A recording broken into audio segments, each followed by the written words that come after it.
All right, man. I've been waiting to put this video together, man. As you guys can see, man, we had a pretty good start to the divisional round of the playoffs. Kansas City ended up taking the game against the Texans, and then Commanders end up upsetting Detroit, which a lot of people didn't see coming, even myself. And I would say, if anything, in that form, in terms of just the overall dominance that they displayed. But we're gonna focus on the Texans versus the Chiefs here. So, I got the statistics for the over the course of the game, but then I'm gonna talk about my key reasons why I feel that Houston was end up losing that game.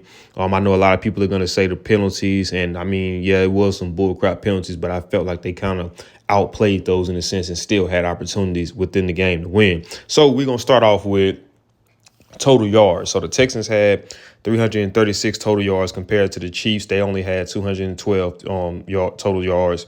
Passing yards, the Texans had 187 and the Chiefs had 162. And like I said, for me, this game was a very exciting game in a sense because I'm a defensive based guy. And this was more of a defensive game than a second game. I mean, when you look at the statistics, like I said, in terms of passing yards, it was kind of somewhat even, with the Texans having 187 and with the Chiefs only having 162. Now, where the Texans did dominate the Chiefs was the rushing yards. Texans rushed for 149 yards while the Chiefs only rushed for 50 yards. So, I mean, that could possibly be something down the line that might hurt the Chiefs later on, or in the next round, not being able to kind of run the ball consistently. You go to first downs, the Texans had 18 total first downs while the Chiefs had 14. So they're kind of even there. If you go down to third down efficiency, the Texans out of 17, they converted 10, and out of 11, the Chiefs only converted 4. So the Chiefs kind of was down in terms of third down efficiency. They wasn't able to really, stay on the field a lot whenever it came to third down. When you go down to fourth down efficiency, the Texans only went for it once. They didn't get it. The Chiefs went for it twice and got it once. When you look at sacks allowed, the Texans gave up 8 sacks while the Chiefs only gave up 3. And then once again, when we talk about the penalties, like these are the things that is kind of overlooked. And just look at how much havoc that the defensive line as a whole, but then just look at what Karlaftis was able to do in terms of that game with 3 sacks alone. So those are things that you have to take into consideration when you look at a game that's lost. Like I said, I get it. Penalties is a part of the game, man. It's going to be games where penalties swing in your favor. There's going to be games where penalties don't swing in your favors. But it's like we got to get out of that using those excuses for losing. It's like penalties, injuries, all these things other teams face. Every team, every championship team throughout the history then had their back against the wall, in terms of penalties and injuries. And championship teams figure out a way to outplay it. So we can't always just use those as an excuse. So you also go to punts. Texans punted the ball off twice, and the Chiefs punted the ball off twice. When you go to penalties, the Texans had a total of 8 penalties for 82 yards, and the Chiefs had a total of 4 penalties for 29 yards.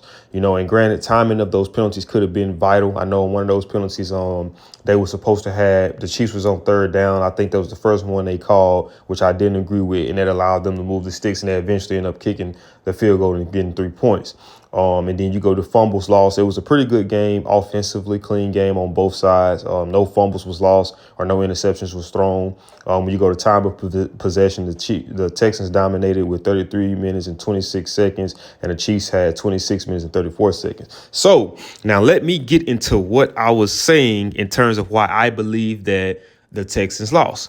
And I mean, it could be debatable. But, okay, when we look at the game of football, there are 3 phases of the game.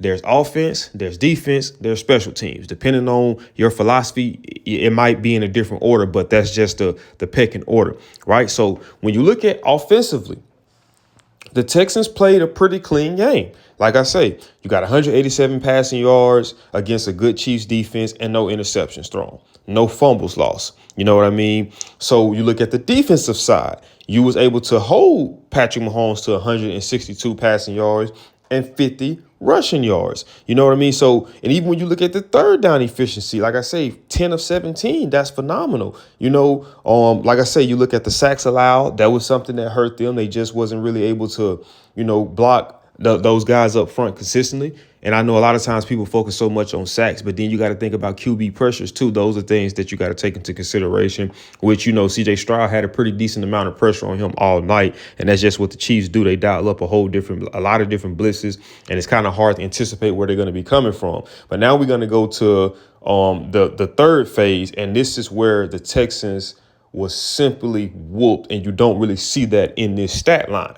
Okay, so I have a total of 7 points on the board that the Texans left out that they just didn't get. So you start off at the beginning of the game, right? The kickoff return. The kickoff return, you almost give up a kick return touchdown. You end up stopping him before he was able to score, but that puts them in the red area. And it's like they're already in field goal range. So even if the defense do stand up, which they did, you're still giving up 3 points. Whereas if you would have made those plays at that tackle to minimize that gain, that could have potentially been a three and out. So, you look at that. So now you go to the next special teams blunder. They had a 3-point field goal attempt. They missed that horribly. So now that's 3 points that you done left on the board right there.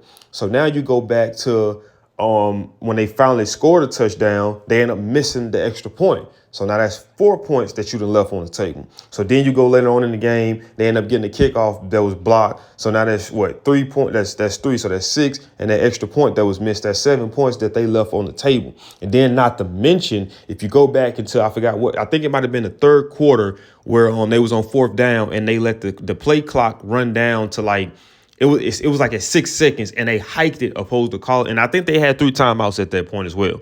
And they hiked the ball opposed to trying to say, okay, let's call a timeout and let's kind of try to regroup and figure out what we need to do on this play and figure out how we're going to deal with that Chiefs defensive line with Karlaftis and Chris Jones, because they've been causing us havoc all night. And they rushed, and they end up end up turning the ball over. And that was the one time they went for it on 4th down. So when you look at that was just poor situational football execution. It probably was a lack of focus on the quarterback's end. Probably was a lack of focus on the offensive coordinator end. It probably was a lack of focus on the head coach end. I get it. It's the NFL. Things are moving so fast. But my thing is, I would have preferred for them to just have called a timeout and went back to the drawing board and figure out what we can dial up in this position. Because look at the position in terms of field positioning. If we don't get this, the Chiefs are already in prime real estate. 10, 15 yards, they're in field goal range. You know what I mean? And 15 more yards, they're in the red area. So it's like, those are the things that you have to take into consideration. Once again, like I say, at the end of the day, did they call some bullcrap penalties in that game? Yeah, they most definitely did. It was a lot of penalties I didn't agree with. And even with the Patrick Mahomes situation, I do believe that Patrick Mahomes has to give himself up as a runner,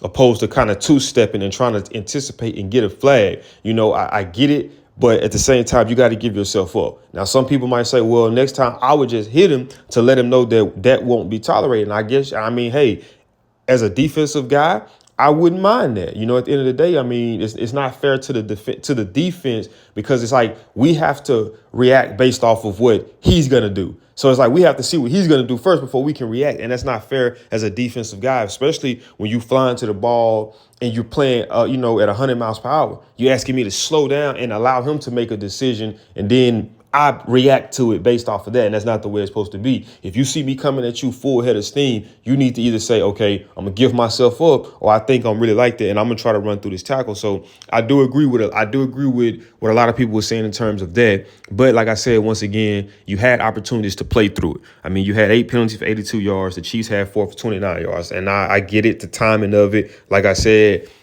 being penalized on a 3rd down play where you possibly would have never gave up any points. You give up the 1st down based off the penalty, and then they end up kicking 3 points. So, those things do hurt. But at the same time, you had opportunities to play through it. Like I said, I just think that up front, defensively, what they was able to do with that defensive line and put so much pressure. And then, like I say, not even just the defensive line, man. If you even look on the back end, look at Trent McDuffie. Trent McDuffie has some magnificent pass breakups in that secondary. And then obviously, with Justin Reed done over the course of the game as well. So it was excellent play on both sides defensively as a whole, from the Texans up front to their secondary, and even from the Chiefs up front to their secondary. So, in my opinion, like I said, this is nothing for the Texans to hold their head down. You got to realize that they were missing 2 key guys, a part of the offense, Tank Dell and Stephon Diggs.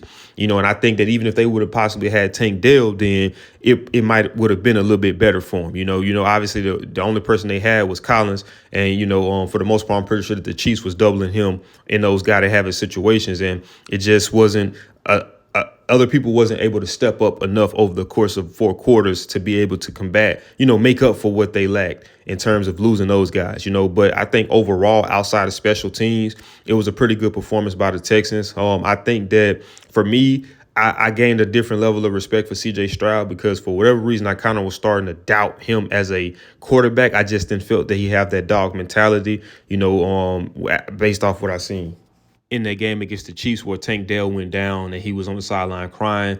It kind of, to me, I get it. It's a teammate, and and he said, I guess they were saying that was one of his best friends on the team. So I get it to a degree, but it kind of gave me kind of a soft vibe to a degree, but just seeing how he was able to perform in the conditions going to Arrowhead, knowing that he was lacking 2 playmakers that could have made a difference in that game, potentially going up against that good of a defense, playing in that cold weather, and just seeing how he was able to step up and, and pretty much manage the game and not give the ball away. I think that's speaks volumes to him as a player, but like I said, overall good performance from the Chiefs offensively, defensively, and, just finding a way to win that game, on the backs of their defense. And like I say, Mahomes just managing the game and not giving the ball to the to the Texans, but that is it for this video, man. If you guys did enjoy this video, do me a big favor, man. Smash that thumbs up button. Also, if you're new to the channel, make sure you subscribe. When you subscribe, click that post notification bell. That way you'll be notified on all things Rob Sports Center, man, because I got these videos dropping back to back